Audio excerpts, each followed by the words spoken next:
ये है वो बदनाम ज़माना आइलैंड जिसे लिटिल सेंट जेम्स या फिर एप्स्टीन आइलैंड कहते हैं। 72 एकड़ के इस आइलैंड पर तकरीबन हर लग्जरी मौजूद थी। यहाँ लग्जरी रिजॉर्ट से लेकर प्राइवेट डॉग्स और लाइब्रेरी से लेकर सिनेमा सब कुछ मौजूद था।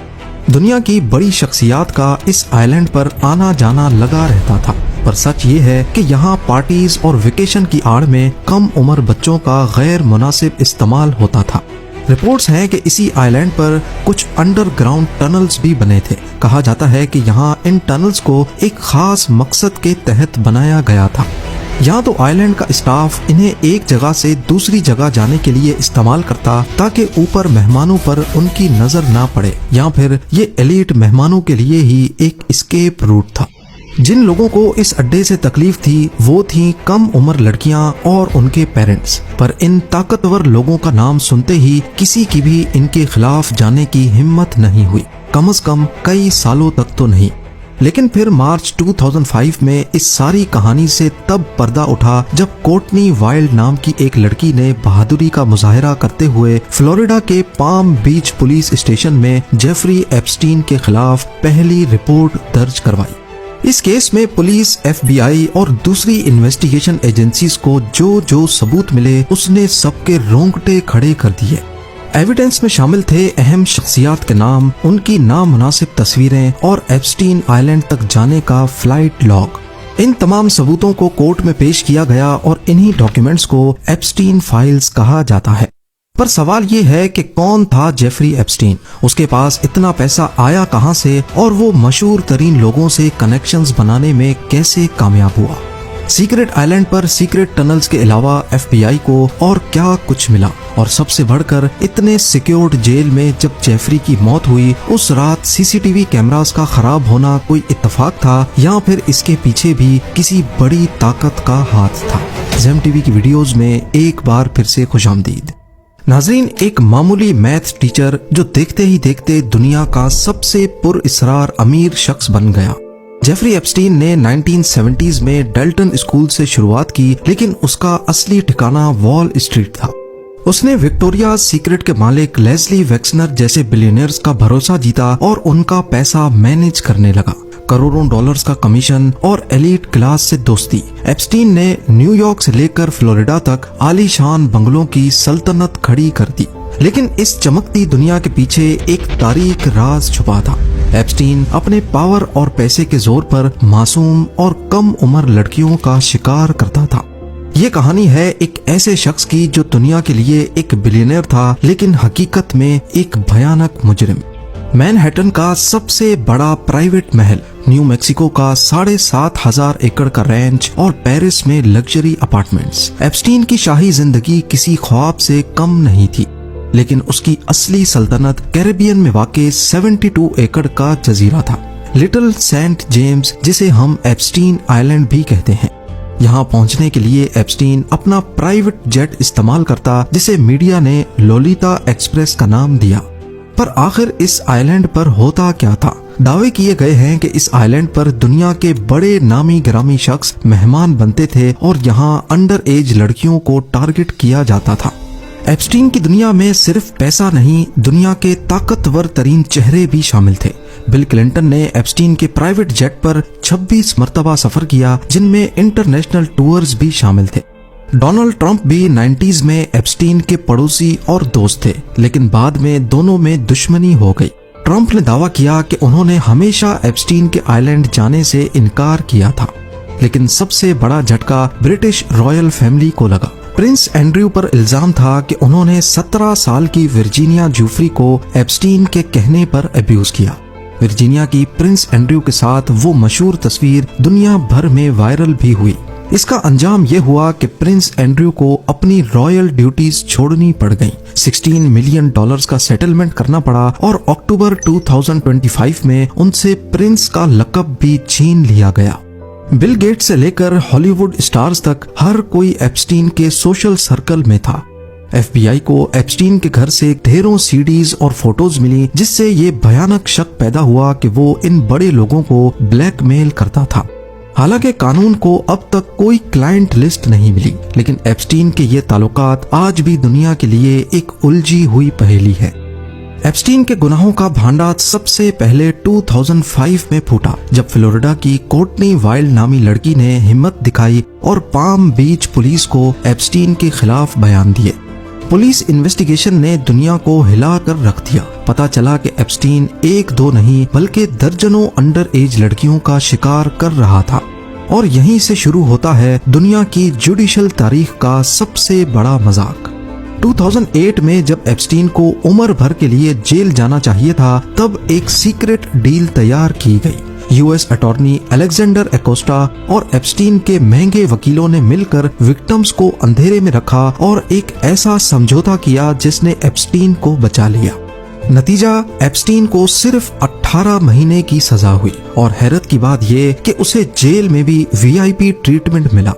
वो दिन भर अपने ऑफिस में काम करता और रात को सिर्फ सोने जेल जाता था। सिर्फ 13 महीनों के बाद वो पूरी तरह आजाद हो गया। इस डील ने न सिर्फ एप्स्टीन को बल्कि उसके ताकतवर साथियों को भी बचा लिया, जिनका नाम अब भी एप्स्टीन फाइल्स में दबा है। लेकिन यहाँ पर एप्स्टीन ने एक गलती कर दी। उसका घमंड और अपने पर भरोसा ही उसे ले डूबा। अपने आप को बचाने के लिए एप्स्टीन ने अपना ताल्लुक पावरफुल लोगों के साथ जाहिर तो किया, लेकिन ये चीज मीडिया ने पकड़ ली और डील की कहानी पूरी दुनिया में लीक हो गई। उसने समझा था कि पैसों की ताकत से विक्टिम्स को यानी उन लड़कियों को खरीद लेगा, पर ये उसकी सबसे बड़ी गलत फहमी थी। कोर्टनी वाइल्ड के स्टैंड लेने के बाद और भी काफी लड़कियों को हिम्मत हुई और उन सब ने एप्स्टीन के खिलाफ एक स्टैंड लिया। उन्होंने 2008 की इस डील को कोर्ट में चैलेंज करना शुरू कर दिया। जुलाई 2009 में एप्स्टीन की एक विक्टिम वर्जीनिया जूफरी ने सिविल लॉ सूट फाइल किया, जिसमें उसने कहा कि एप्स्टीन और घिलेन मैक्सवेल ने उसे मशहूर लोगों के साथ गलत काम करने पर मजबूर किया। यहाँ आपको बताता चलूं कि घिलेन मैक्सवेल एप्स्टीन की गर्लफ्रेंड थी, जिसका इस जुर्म में बहुत बड़ा किरदार था। उसका काम मासूम अंडर एज लड़कियों को रिक्रूट करना था। वो स्कूल्स के बाहर लड़कियों को पैसों का लालच देकर जॉब के बहाने हायर करती थी। 2010 के बाद से ही थोड़ी बहुत खबरें निकलना शुरू हो गईं कि एप्स्टीन ने कैसे फ्लोरिडा में अपने लिए सजा खरीदी थी। 2011 में डेली मेल ने जूफरी का इंटरव्यू छाप दिया, जिसमें प्रिंस एंड्रयू का जिक्र था, जिससे शहजादी की मुसीबतें शुरू हो गईं। फिर 2015 में अमेरिकन मीडिया में भी ये सवाल उठने लगे कि आखिर एप्स्टीन को इतनी रियायत क्यों मिली थी। सालों की खामोशी के बाद 2018 में एक बड़ा धमाका हुआ। जर्नलिस्ट जूली के ब्राउन ने अपनी रिपोर्ट परवर्जन ऑफ जस्टिस में फाश किया कि कैसे सिस्टम ने मिलकर एक मुजरिम को बचाया था।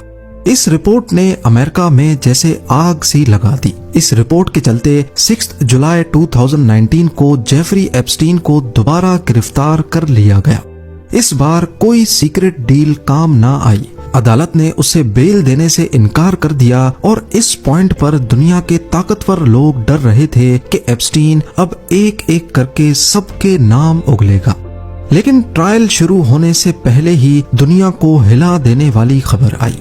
10 अगस्त 2019 की सुबह न्यूयॉर्क की सबसे महफूज जेल में एप्स्टीन की लाश मिली। Jeffrey Epstein. Epstein was found dead in his jail cell in New York on Saturday. Official report में कहा गया कि उसने खुदकुशी की है, लेकिन हकीकत बहुत अजीब थी। उस रात जेल के कैमरास खराब थे, गार्ड्स सो गए थे और एप्स्टीन को अचानक सुसाइड वॉच लिस्ट से हटा दिया गया था। अब अमेरिका की गलियों में एक ही नारा गूंजने लगा कि एप्स्टीन ने खुदकुशी नहीं की थी।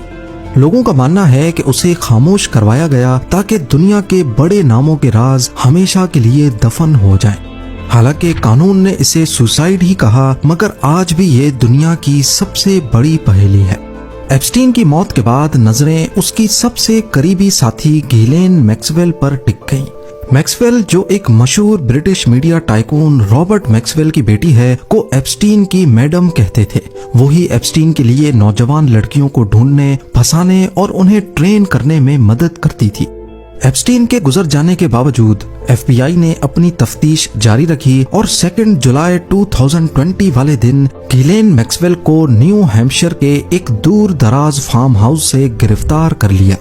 जेफरी एप्स्टीन तो मौत की शक्ल में सजा से बच निकला, लेकिन उसकी सबसे बड़ी साथी गिलेन मैक्सवेल कानून के शिकंजे से ना बच सकी। नवंबर 2021 में न्यूयॉर्क की अदालत में विक्टिम्स के दिल दहला देने वाले बयानात ने दुनिया को रुला दिया। पता चला कि मैक्सवेल सिर्फ एक साथी नहीं बल्कि इस पूरे ट्रैफिकिंग नेटवर्क की मास्टरमाइंड थी, जो मासूम बच्चों को एप्स्टीन के लिए तलाश करती थी। जून 2022 में अदालत ने मैक्सवेल को 20 साल कैद की सजा सुनाई। जज ने साफ साफ कहा, ये बच्चों पर जुल्म की सजा है। मैक्सवेल आज फ्लोरिडा की एक जेल में अपनी सजा काट रही है। एप्स्टीन के मरने के बाद उसकी दौलत से विक्टिम्स के लिए एक फंड बनाया गया, जिससे अब तक 150 से ज्यादा सर्वाइवर्स को $121 मिलियन तकसीम किए जा चुके हैं। एप्स्टीन तो मर गया, लेकिन उसकी फाइल्स ने 2025 में दुनिया की सियासत में आग लगा दी। जनवरी 2024 में एप्स्टीन फाइल्स को पब्लिक करने का सिलसिला जनवरी 2025 में डोनाल्ड ट्रंप के दोबारा सदर बनते ही एक नया मोड़ इख्तियार कर गया। ट्रंप ने कैंपेन में वादा किया था कि वो एप्स्टीन की फाइल्स रिलीज कर देंगे। नतीजा ये निकला कि फरवरी 2025 में अटॉर्नी जनरल पाम बोंडी ने दावा किया कि क्लाइंट लिस्ट उनकी डेस्क पर रखी है, लेकिन जब पहला फेज रिलीज हुआ तो आवाम ने इसे मजाक करार दिया, क्योंकि उसमें कुछ नया नहीं था। लेकिन असली धमाका नवंबर 2025 में हुआ। अमेरिका की दोनों बड़ी पॉलिटिकल पार्टीज ने मिलकर एप्स्टीन फाइल्स ट्रांसपेरेंसी एक्ट पास किया, जिसने गवर्नमेंट को 19 दिसंबर 2025 तक की डेडलाइन दी कि अब इस डेडलाइन से पहले फाइल्स रिलीज करनी है। दिसंबर 2025 में गिलेन मैक्सवेल की कुछ ईमेल्स पब्लिक हुई, जिसमें वो कोड नेम का इस्तेमाल कर रही थी। वो कोड नेम था द इनविजिबल मैन। इन्वेस्टिगेशन में साबित हुआ कि ये कोई और नहीं, प्रिंस एंड्रयू थे, जो कोड नेम के पीछे छुपकर लड़कियों की तलाश में थे। 20,000 पेजेस की ईमेल में एप्स्टीन का एक पुराना दावा सामने आया कि ट्रंप लड़कियों के बारे में पहले भी जानता था। व्हाइट हाउस ने इसे एप्स्टीन का झूठ कहा, लेकिन नए रिकॉर्ड्स ने साबित किया कि ट्रंप ने पहले से कहीं ज्यादा मर्तबा एप्स्टीन के जेट पर सफर किया था। 19 दिसंबर 2025 की डेडलाइन गुजरी तो 30,000 पेजेस का नया डाटा रिलीज हो गया, लेकिन अभी भी 1 मिलियन से ज्यादा पेजेस बाकी हैं। अदालत और हुकूमत के दरमियान एक जंग छिड़ी हुई है। कुछ लोग सच सामने लाना चाहते हैं और कुछ अब भी विक्टिम प्राइवेसी के पीछे छुपकर बड़े नामों को बचा रहे हैं। आज जेफरी एप्स्टीन इस दुनिया में नहीं, लेकिन उसके गुनाहों का साया दुनिया के ताकतवर तरीन लोगों पर अब भी मंडला रहा है। प्रिंस एंड्रयू अपनी इज्जत और रुतबा गवा चुके हैं, गिलेन मैक्सवेल जेल की सलाखों के पीछे है और दुनिया भर के बिलियनियर्स आज भी एप्स्टीन के साथ अपनी दोस्ती की सफाइयां दे रहे हैं। 2005 में एक बच्ची की खामोश आवाज से शुरू होने वाला ये सफर आज दुनिया का सबसे बड़ा करप्शन स्कैंडल बन चुका है। एप्स्टीन आइलैंड पर जो सबसे ज्यादा मशहूर और कंट्रोवर्शियल स्ट्रक्चर मिला वो था एक ब्लू और व्हाइट रंग का टेम्पल। इस टेम्पल के अंदर से कोई इलीगल चीज तो नहीं मिली, लेकिन ऐसे आइलैंड पर टेम्पल नुमा स्ट्रक्चर का होना काफी सारे सवालात खड़े करता है। जब FBI ने 2019 में आइलैंड पर रेड की तो सबसे ज्यादा पूछा गया सवाल ये था कि क्या आइलैंड के नीचे सीक्रेट टनल्स मौजूद थे। उनको कुछ अंडरग्राउंड यूटिलिटीज और टनल्स मिले, लेकिन उनका मकसद किसी को वाजे नहीं हुआ। लेकिन ये बात कंफर्म है कि आइलैंड पर अंडरग्राउंड स्ट्रक्चर्स भी मौजूद थे। इसके अलावा आइलैंड पर जगह जगह अनोखे स्टैचूज भी मिले और चप्पे चप्पे पर CCTV कैमरास लगे हुए पाए गए। ये कैमरास सिक्योरिटी के लिए थे या ब्लैकमेलिंग के लिए, ये सवाल आज तक जिंदा है।